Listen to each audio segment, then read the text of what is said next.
जय माँ सरस्वती। दोस्तों, वह माँ हमारे कंठ में निवास करती है, यह सब लोग जानते हैं। क्या आपके मन में यह प्रश्न आते हैं, हमारे द्वारा बोले गए कठोर शब्द जो पति पत्नी या परिवार के सदस्यों के बीच बोले जाते हैं, रिश्तों में दरार ला सकते हैं, या यह सिर्फ एक भावनात्मक प्रतिक्रिया होती है? क्या आपने कभी किसी को गुस्से में ऐसा कुछ कह दिया है जिसे बाद में वापस लेना चाहा हो? क्या माफी हर बार उन शब्दों की भरपाई कर सकती है जो किसी का दिल दुखा चुके हैं? क्या बोले गए कटु शब्द जो किसी के मन को ठेस पहुंचाते हैं, कभी पूरी तरह भुलाए जा सकते हैं? क्या हमारे शब्दों का प्रभाव रिश्तों को तोड़ने या जोड़ने की ताकत रखता है? किसी लड़ाई या बहस में बोले गए कठोर शब्द क्या आपके सबसे करीबी रिश्तों को कमजोर कर सकते हैं? क्या क्षमा मांगने से रिश्ते पहले की तरह बन सकते हैं, या बोले गए शब्द हमेशा एक निशान छोड़ते हैं? क्या हम अपने शब्दों से किसी के दिल में अमिट घाव छोड़ सकते हैं, या उन शब्दों को वापस लेकर उस दर्द को मिटाया जा सकता है? दोस्तों, आपसे विनम्र अनुरोध है, कृपया वीडियो को लास्ट तक देखें।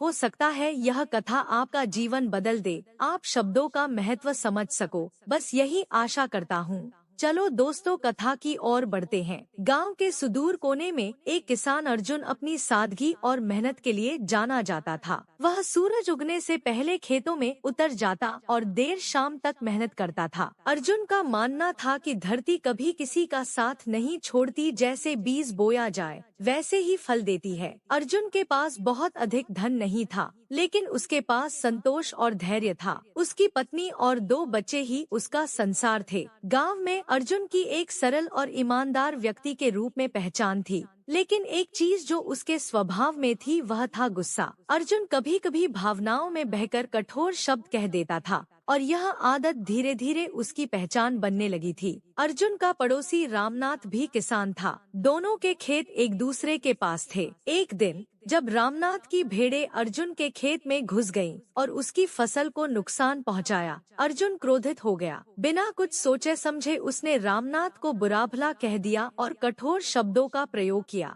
रामनाथ ने शांत रहते हुए अर्जुन की बात सुनी, लेकिन कुछ नहीं कहा। अर्जुन के कठोर शब्द उसके मन में गहरे बैठ गए। समय बीत गया, लेकिन अर्जुन के शब्द रामनाथ के दिल में कांटे की तरह चुभते रहे। रात में अर्जुन को अपने शब्दों पर पछतावा हुआ। उसे एहसास हुआ कि उसने गुस्से में अपने पड़ोसी को बिना कारण चोट पहुंचाई है, लेकिन अर्जुन को यह नहीं समझ आया कि अब वह अपनी गलती को कैसे सुधार सकता है। गांव के बाहर एक संत रहते थे, जिन्हें लोग महात्मा वशिष्ठ के नाम से जानते थे। कहा जाता था कि महात्मा वशिष्ठ के पास अद्भुत ज्ञान था और उनके शब्दों में जीवन बदलने की शक्ति थी। अर्जुन ने तय किया कि वह महात्मा वशिष्ठ के पास जाएगा और उनसे अपने बोले गए कठोर शब्दों को वापस लेने का उपाय पूछेगा। महात्मा वशिष्ठ एक ज्ञानी संत थे, जो शास्त्रों और धर्म ग्रंथों के विद्वान थे। उनका आश्रम गांव के पास एक शांत नदी के किनारे स्थित था। वह हमेशा ध्यान में लीन रहते और गांव वालों को सत्य और धर्म का मार्ग दिखाते थे। जब अर्जुन संत वशिष्ठ के पास पहुंचा,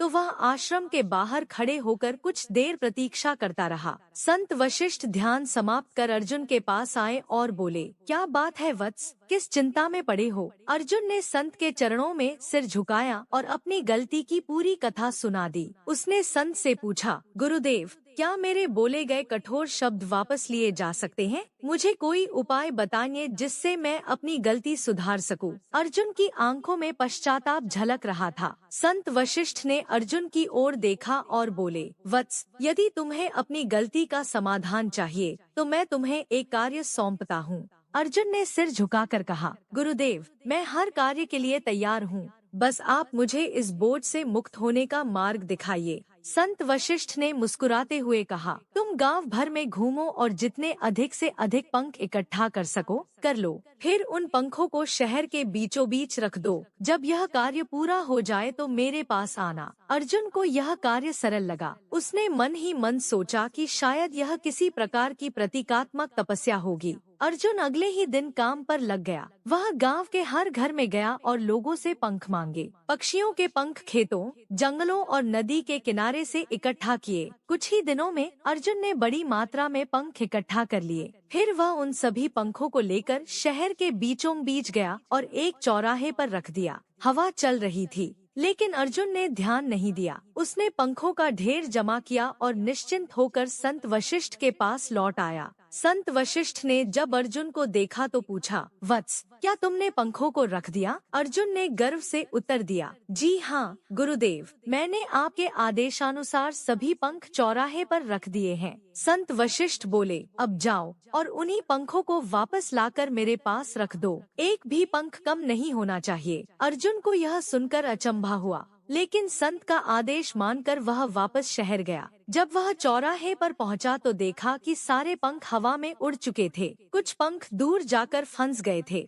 और कुछ ऐसे स्थानों पर थे जहां तक पहुंचना असंभव था। अर्जुन ने पूरी कोशिश की, लेकिन वह सभी पंख वापस नहीं ला सका। थक-हार कर वह खाली हाथ संत वशिष्ठ के पास लौट आया। संत वशिष्ठ ने अर्जुन की ओर देखा और मुस्कुराते हुए बोले, वत्स, यही तुम्हारे बोले गए कठोर शब्दों का उदाहरण है। जैसे हवा में उड़ चुके पंखों को तुम दोबारा इकट्ठा नहीं कर सकते, वैसे ही जो शब्द एक बार मुख से निकल जाते हैं उन्हें वापस नहीं लिया जा सकता। अर्जुन ने सिर झुका लिया। उसकी आंखों में पश्चाताप के आंसू थे। संत ने आगे कहा, शब्द बाण के समान होते हैं। एक बार चले जाएं तो न वापस आते हैं, न ही उनके घाव तुरंत भरते हैं। इसलिए वाणी में संयम आवश्यक है। संत वशिष्ठ ने अर्जुन को भगवद गीता का ज्ञान देते हुए कहा, गीता में कहा गया है, योग कर्मसु कौशलम। यह वाणी पर भी लागू होता है। बुद्धिमान व्यक्ति वही है जो अपने शब्दों में संतुलन रखता है। उपनिषदों में उल्लेख है, मनुष्य अपनी वाणी से ही देवत्व को प्राप्त कर सकता है और वाणी से ही पतन का कारण बन सकता है। इसलिए वाणी का प्रयोग सोच समझकर करना चाहिए। मनुस्मृति में कहा गया है, जिस प्रकार मधुर वाणी अमृत के समान है, वैसे ही कठोर वाणी विष के समान होती है। जब अर्जुन ने संत वशिष्ठ के मुख से कठोर शब्दों के प्रभाव का ज्ञान सुना तो उसकी आंखें नम हो गईं। अर्जुन ने संत के चरणों में सिर झुकाया और कांपती आवाज में बोला, गुरुदेव, मैंने अज्ञानता में बहुत बड़ी भूल की है। मुझे क्षमा करें और मार्गदर्शन दे कि मैं अपने इस अपराध का प्रायश्चित कैसे कर सकता हूँ। संत वशिष्ठ ने अर्जुन के सिर पर हाथ रखते हुए कहा, वत्स, क्षमा मांगना ही पहला कदम है, लेकिन केवल शब्दों से क्षमा नहीं मिलती। इसके लिए आत्मा से प्रायश्चित करना पड़ता है। अपने हृदय से परिवर्तन लाना ही आत्म सुधार का मार्ग है। अर्जुन ने ठान लिया कि वह अपनी गलती को सुधारने के लिए हर संभव प्रयास करेगा। उसने निश्चय किया कि न केवल अपने पड़ोसी रामनाथ से क्षमा मांगेगा, बल्कि भविष्य में वाणी पर संयम रखेगा। संत वशिष्ठ ने अर्जुन को संबोधित करते हुए कहा, वत्स, क्षमा केवल दूसरों को नहीं दी जाती, यह आत्मा की शुद्धि के लिए भी आवश्यक है। जब हम किसी से क्षमा मांगते हैं तो हम अपने हृदय के भार को हल्का करते हैं और भीतर की शांति प्राप्त करते हैं। संत ने आगे समझाया, क्षमा वह गुण है जो मनुष्य को देवत्व की ओर ले जाता है। क्षमा से बड़ा कोई धर्म नहीं है। क्षमा क्रोध को नष्ट कर देती है और मन को निर्मल बनाती है। जब भगवान राम ने लंका पर चढ़ाई करने के लिए समुद्र पर पुल बनाने की योजना बनाई,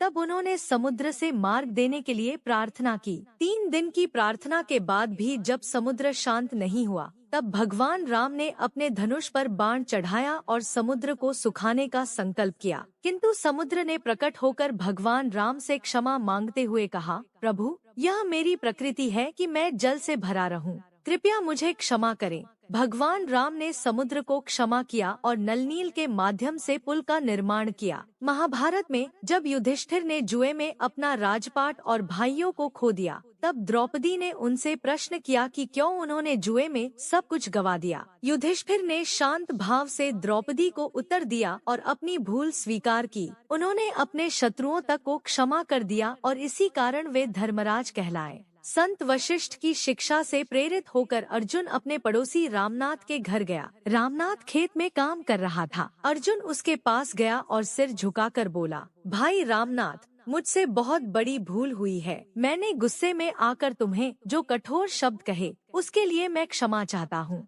कृपया मुझे माफ कर दो। रामनाथ ने अर्जुन की ओर देखा और मुस्कुराते हुए कहा, अर्जुन, तुम्हारी सच्ची क्षमा ने मेरा मन पिघला दिया है। मैं जानता हूँ कि हम सभी कभी कभी गुस्से में आकर गलत शब्द बोल देते हैं। मैं तुम्हें माफ करता हूँ। दोनों ने एक दूसरे को गले लगाया और उनके बीच वर्षों पुरानी दोस्ती फिर से जीवित हो गई। अर्जुन ने महसूस किया कि क्षमा मांगकर उसका हृदय हल्का हो गया है और उसे एक नई ऊर्जा का अनुभव हुआ। क्षमा वीरस्य भूषणम, क्षमा वीरों का आभूषण है। क्षमा केवल एक साधारण गुण नहीं बल्कि आत्मा का परम सौंदर्य है। जो व्यक्ति क्षमा करता है वह न केवल दूसरों को बल्कि स्वयं को भी मुक्त करता है। गलती करना मनुष्य का स्वभाव है, लेकिन क्षमा मांगकर आत्म सुधार करना ही मनुष्य को महान बनाता है। पड़ोसी रामनाथ से क्षमा मांगने के बाद अर्जुन ने संत वशिष्ठ के आश्रम में जाकर उनसे पुनः आशीर्वाद लिया। संत वशिष्ठ ने अर्जुन को अपने पास बिठाकर कहा, वत्स अर्जुन, क्षमा मांगना और आत्म सुधार का संकल्प करना ही पर्याप्त नहीं है। जीवन में सच्ची शांति और सम्मान प्राप्त करने के लिए हमें अपनी वाणी को तपस्या के रूप में अपनाना चाहिए। अर्जुन ने सिर झुकाकर कहा, गुरुदेव,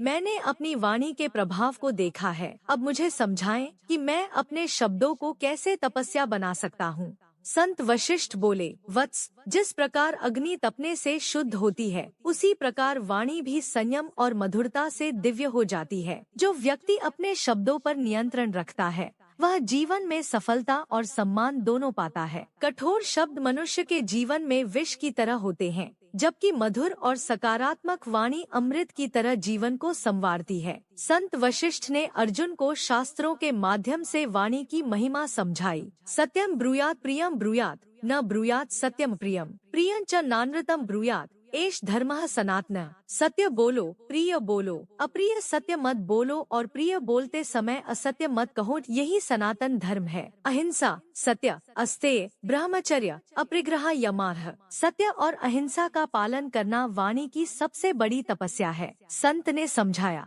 जो व्यक्ति अपने शब्दों से सत्य और प्रिय वाणी बोलता है वह संसार में पूज्य होता है। सत्य और प्रिय शब्द बोलना ही मनुष्य की वास्तविक तपस्या है। संत वशिष्ठ ने अर्जुन को प्रतिदिन सकारात्मक शब्दों का अभ्यास करने की सलाह दी। वत्स, हर दिन प्रातः उठकर अपने लिए और दूसरों के लिए शुभकामनाएं दो। जब भी किसी से बात करो ऐसा बोलो कि सामने वाले के मन में आनंद का संचार हो। जब किसी से मिलो तो आपका दिन शुभ हो कहें। किसी के कार्य की सराहना करें और कहें, आपका परिश्रम सराहनीय है। कठिन समय में किसी को ढांढस बंधाएं, हर कठिनाई का हल है। धैर्य रखें। शब्दों की तपस्या तभी सफल होती है जब हम अपने शब्दों से दूसरों का जीवन संवारते हैं। संत वशिष्ठ की शिक्षा के बाद अर्जुन का जीवन बदल गया। वह अपने गांव में दूसरों की मदद के लिए सदैव तत्पर रहता और अपनी वाणी से सभी का मार्गदर्शन करता। लोग अर्जुन के पास आते और उसकी सलाह से अपने जीवन की कठिनाइयों का समाधान खोजते। रामनाथ ने अर्जुन के बारे में कहा, अर्जुन अब न केवल एक किसान है बल्कि एक मार्गदर्शक भी है। उसके शब्दों में इतनी मधुरता और ज्ञान है कि हर व्यक्ति उसकी बातों से प्रेरित होता है। अर्जुन की वाणी के कारण गांव में शांति और सौहार्द का वातावरण फैल गया। लोग उसे सम्मान से वाणी का तपस्वी कहने लगे। वाणी रूपी अग्नि से न जलाओ किसी का हृदय, वाणी रूपी पुष्प से महकाओ संसार का हर पथ।